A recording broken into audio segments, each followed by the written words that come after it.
Hi, thanks for tuning in to another edition of Front Porch Conversations. We're here on the front porch at the Copeland Community Center, and I think the stars of the show right now are the crickets. But I'm going to introduce you to our guest today, who will be the stars of the show. Gary and Ellie Ensign, welcome. Thank you, Ann. I'm so glad we can sit here and visit this morning. Oh, yes. It's nice. It really is. I just rode by your house on the way here, and you live in Riverwoods. Yes. And you have done wonderful gardening. That's been fun. It was our chance to meet people here in the village. They'd be walking by, and we'd run out and talk to them. So we felt that was our, chance to really feel like we lived here. She's not done yet. Our home in Mount Dora, Florida, where we moved from before coming here, there was no grass. It was all garden. Yeah, it looks like you've got a few more spots. Okay. To cover up. That's to remove the grass. A few. Well, gosh, thank you for joining us. But would you tell our viewers where you were born and where you grew up? I grew up in Newton, Iowa, and it was really the home of Maytag. I had one sister who was a couple years older, almost 3, and it was a case where my father had really lived there probably most of his life. He grew up on a farm, and they moved to Newton later, but my mother came to Newton after having finished teaching someplace else. And so they met when, I was in elementary school at that point almost. For me, it was a case of my mother had been there, and I went to that elementary school. Mm-hmm. But it was, she graduated from Iowa State Teachers College and came then after that.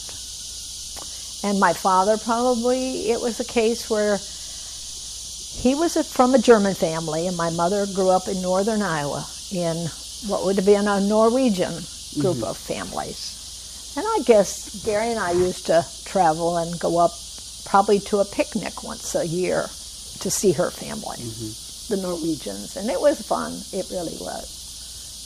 So you have German and Norwegian here. German and Norwegian, yes. The family farm, my father just managed, we didn't live on a farm, but I kind of, because of all the stories, knew where he had been. Mm-hmm. And he was the youngest of the 6 children. So it was a case where, probably I had a teacher for a mother. And we really did live in the town. And, my dad would buy real estate, and we'd move, once in a while. But basically, always Newton, Iowa. And when I left Newton, I went to Iowa State Teachers College. And after that, I was really never back in Newton. But it was a good place to grow up. We had a wonderful church. And I think my mother and father both had grown up in Lutheran churches. So it was nice. It really was. I left Iowa by train and went to graduate school from Newton. Well, why don't we catch up to Gary's point? Gary's story. Okay. And then we'll go back and forth. I'll preface it by adverse circumstances are sometimes God's way of working miraculous things. I grew up in Rochester, New York, only child.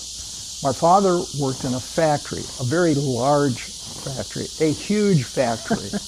His father had worked in that factory and was injured and died. His grandfather worked in a factory, developed tuberculosis, and died. Factories may not be a great place, okay? And growing up, my father had a number of heart attacks. He would be sick, and after a while he would recuperate, go back to work. But he had a very massive stroke, and in a few years it was realized he couldn't go back to work and was on total disability. Back in the 40s and 50s, there was no or very little safety net for people that were out of work or needed some assistance. So my mother became the breadwinner, and she took a position as a nurse's aide in a very large nursing home that was run by the Sisters of St. Joseph. And I worked one summer there in maintenance, getting money to go to college. And where did you go to college? I went to Rochester Institute of Technology. And so I basically stayed home, didn't have a car, and I majored in business. So I got an associate and a bachelor's degree, but Rochester Institute of Technology is a cooperative education, or was at that time, institution. So I was very, very fortunate that I would go to school for a quarter, and then I would work for a quarter, and it was not like today, internships, I was actually paid. So for about 3 years, I worked in the accounting department of a bank, but then the bank converted to IBM machines, and I lost my job. And my last co-op job was in maintenance in that factory. And you knew you didn't want to stay there, I right? did not want to stay there, and so when I finished at RIT, I went on and got a master's degree in business at Bucknell University in Lewisburg, Pennsylvania. And I wrote a thesis on the liability of certified public accountants, which I won't talk about because it's rather boring. But that got me into the area of law, and I applied to several law schools. Syracuse University offered me a scholarship, so I went as a scholarship student to law school at Syracuse University, and among my classmates there who was also on a scholarship was Joe Biden. Oh, really? Yes. Yeah. We've heard that name a lot lately. They were I bet. first-year students. First-year students, and I will say this to you ladies, that there was about 100 and some men, but there was only about 8 or 9 females in the class, and we all wore professional clothes, and the women were not allowed to wear dresses or anything that came above the knees. So there was a dress code as well. Interesting. Actually, when I was in college, there was still a dress code. You know, I ride through a college campus now, and I think, really? And the dorms closed at a certain hour, and we had house mothers. Right. The last, and we'll talk about careers and everything, but the last university I was at, when they had a meeting of the faculty for the first time, I thought they were the students the way they were dressed. So there's been a big change. Where did the two of you meet? I was teaching at Syracuse University. We had both just come the fall of 1965, and it was a case where we met. He was new to the university, and we met at the Lutheran Chapel, Syracuse University Chapel. And at that point, he asked me for a date, and we got connected through a lot of things, met a lot of people in law school, a lot of people from my department, and we really had a lot of good friends, and stayed 2 years in Syracuse. And what was your master's? My master's degree was in actually the College of Home Economics, and it was applied art. So it was textiles and clothing, and I grew up with a mother who really had taught us, because she was a teacher, taught us to sew, taught us to do all kinds of things. I worked, probably in my high school years for a tailor, doing alterations. I really had design students, mainly from New York City. Mm-hmm. They were planning to go back, and they needed to know the process of making patterns and draping and design. So it was really applied art was my area that I taught in. And it was different from undergraduate school because I had an assistantship, so I was required to. But I had a lot of fun, with graduate students that worked with us, and it was a good place. We met. You said you were there 2 years. We were there 2 years, and at that point, he had finished his master's degree, and we were expecting a You first. missed something though. Oh, we did. Funny story. Oh, there you go. Do you want to Funny interrupt this? No, not for a funny story. No, we have to have funny stories. What she was going to say is, I got a master's degree in education, there you go. and you're going to say, but I thought you were in law school. Well, I proposed to her, and she said, I can't marry an attorney, a lawyer, no way. So then he really did. He applied and was admitted to graduate school at Syracuse and did the education, which really I think I must have thought that he would be better if he was in education then. And he really thought he'd go into politics, just like Joe Biden. Yeah. I mean, they both, it was just where they were at. Mm-hmm. And he'd been, you know, in a, I think, a young Republican group, even when he was RIT and things. Yeah. But here I was thinking, I didn't know you had a law degree. I didn't. She took care of, yeah, exactly. She took care of But we often talk about the old buddies were the ones who, you know, my sister, like I said, we both probably, after we got our undergraduate degrees, she was at my mother's school, Iowa State Teachers College. I went to Iowa State University. And then she went on for a master's degree and was at Louisiana State University, and I went to Cornell. Well, at that point, I think we really probably were all educators. You know, that was my mother's, and I guess my father didn't have a lot of influence on it, but we traveled a lot. So it was a case where I thought he fitted there. Better than law. That's right. Well, it was good, but the friends that we knew were valuable to us later on. Yeah. And my sister had died when she was at the University of Buffalo, when she was 50. So his old law school buddy was in estate work, and he could do all the work, and we were in New Hampshire, and I had a lot of travel back and forth. And then later, when his mother died, it was a buddy who he knew from law school who was in Rochester. We don't know anybody in so Florida. So it was always connecting, you know, with people, you know, that we knew from those years. And tell us a little bit about where you got married and your... Ooh, yes. We were married then in the chapel where we had met, the Lutheran chapel at the Syracuse University Chapel. I wore my mother's wedding dress, and it was June 8th, and it was 1966, and it was a case where it was a Wednesday morning, and the traditional time when they were married in 1935 was 9 in the morning.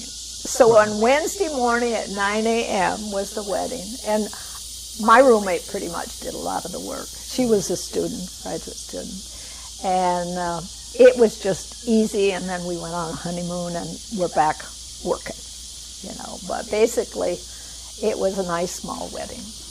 Our family could come, you know, to... Well, I've heard recently a couple of stories of things that happened at weddings. Oh. Is there a story you want to share? Well, probably. Actually, yeah, go ahead. The one interesting wedding story, I would say, is that her father, no alcohol.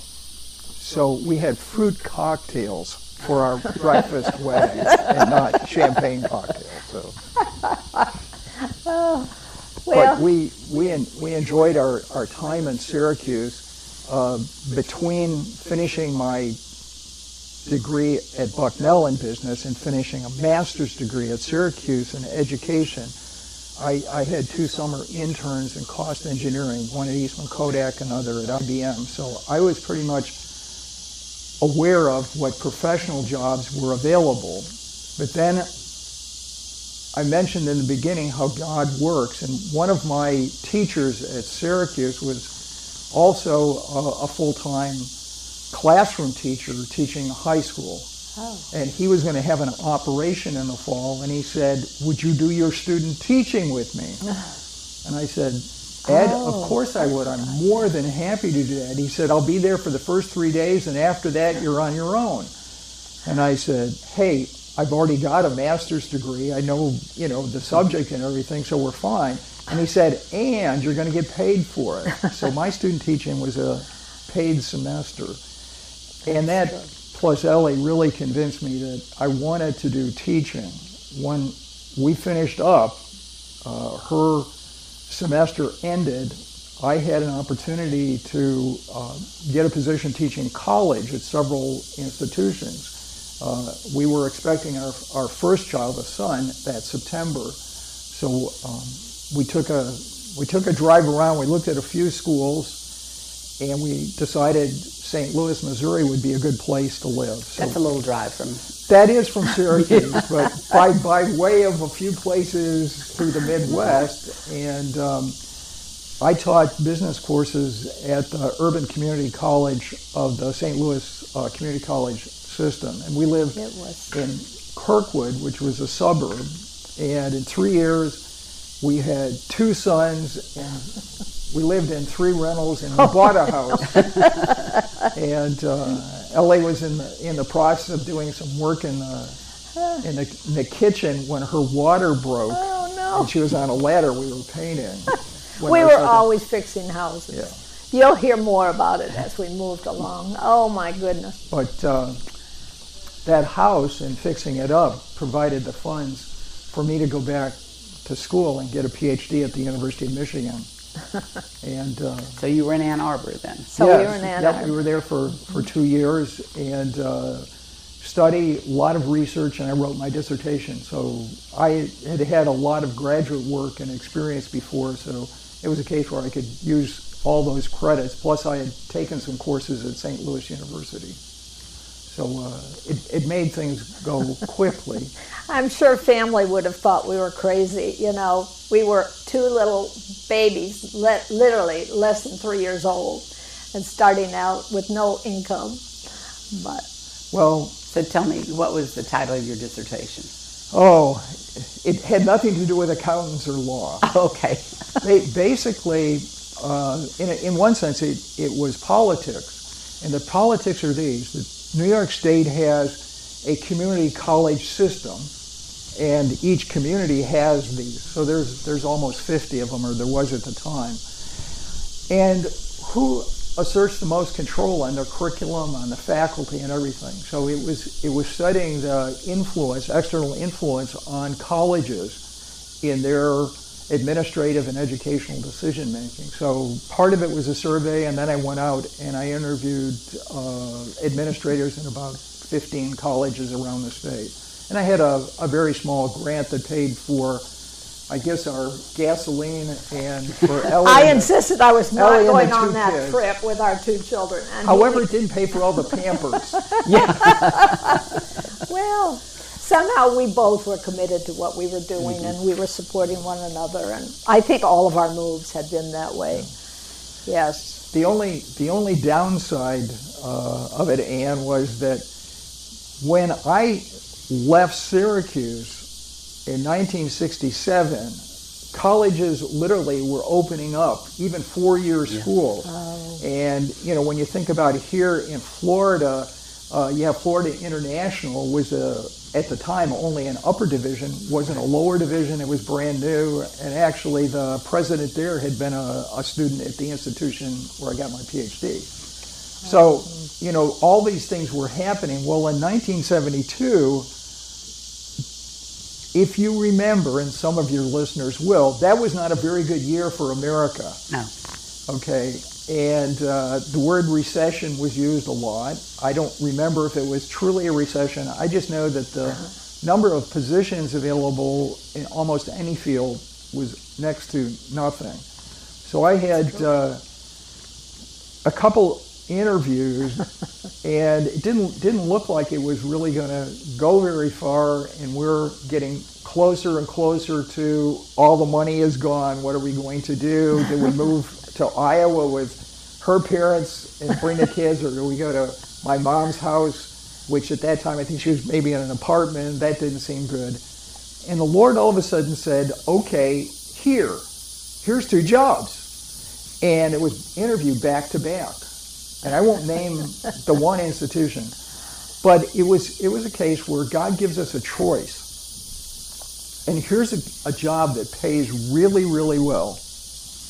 And here's a job that does not pay as well, but is in a great place. And here's a job where the people are asking me, first question is, have you ever fired anyone? And I'm saying, do I want to be a department person with that?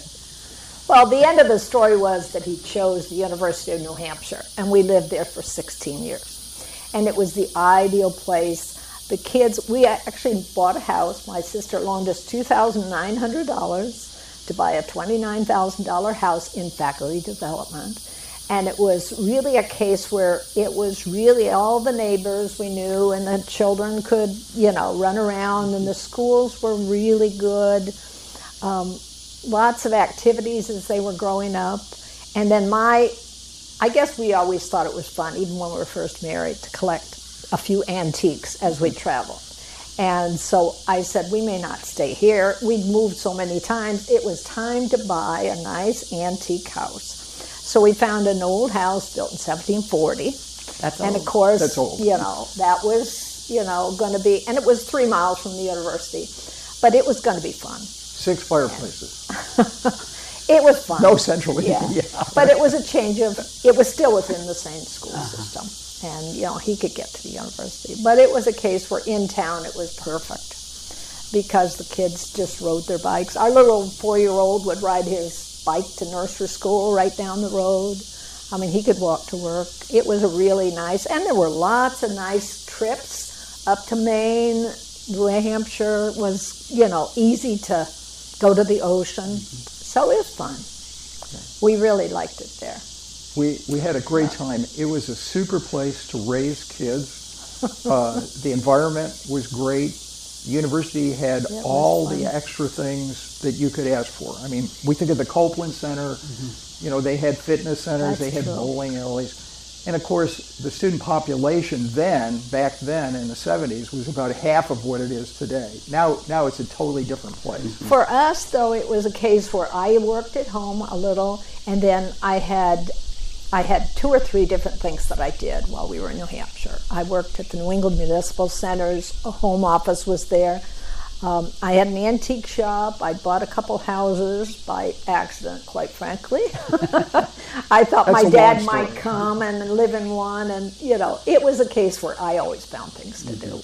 And I used to talk about how I used to go down to the brokerage office down in Portsmouth, New Hampshire, and it was just the little ticker tape and the, things. It was just totally different. So it was always something that I found to do. And we were there for 16 years. Yes. Our oldest son, Scott, he had gone off to school at Clarkson, and our youngest son, Mark, was getting ready to graduate, and he was going to Furman University. Oh. And then I did the unthinkable. Wait a minute, somebody in your family came south? Oh, yeah, and I did the unthinkable. We went south. I took a position at Lamar University in Beaumont, Texas. That's south. And the New Englander said, "You're going to Texas? Oh, no." It was fun. It really was. And Ellie said to our sons, "Well, you've got to keep all the stuff you want because it's not getting moved." I told them you're going to be living out of your car. There's no way you're going to drag it home. And it was fun because we could fly out of Houston, and our son was in Clemson. One was in Clemson getting a master's degree, but the first, the one who just left home was at Furman University. So we could drive between, Texas and South Carolina. Yeah, no, it was close, and we were in Beaumont, Texas for 7.5 years. It was an exciting opportunity.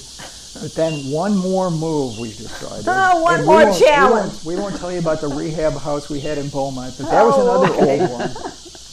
But then he decided, he had to really do one more hard job. Really hard job. And that was the dean of a campus for Kent State University.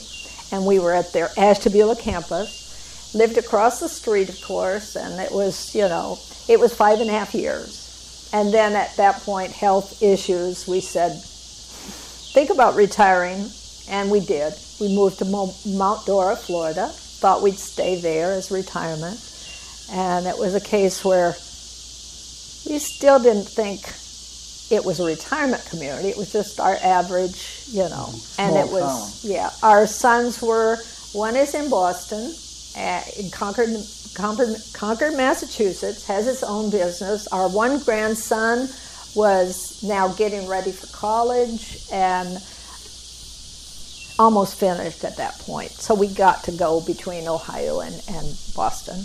And then the other one was in Canada, and he is now a faculty member in Canada. So we have 2 grandsons that are in Canada, and they're, you know, good Canadian hockey players. Oh, yeah.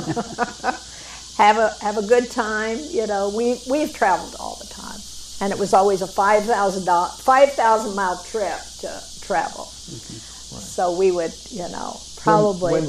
When we moved to Mount Dora, that's when the gardening kicked in for her. And you've heard this story from me before. After spending almost 40 years in school, I finally went to jail and prison. Yes. Oh, yes. But Tell us about your jail and prison experience. Well, going way back, and God kept putting before me opportunities to be involved in jail and prison ministry, and I kept going, it's not me, it's not me, it's not me, it's nothing I'd like to do. And yes, in my various educational roles as an administrator, I was involved in taking courses into jails or prisons and doing things. So it wasn't like I'd never been exposed to it, but I just didn't think I could do this. And almost immediately, we got involved, Ellie and I, first in an at-risk program, a program for at-risk youth. It was a street ministry, and we were involved in that. But as soon as I got into that, somebody opened the door and said, well, would you like to do Bible studies at the local jail? And I said, that sounds like it'd be really interesting. I'd like to look it over. And the local county jail, Lake County, is a rather large facility, and at the time had like 1,400 inmates.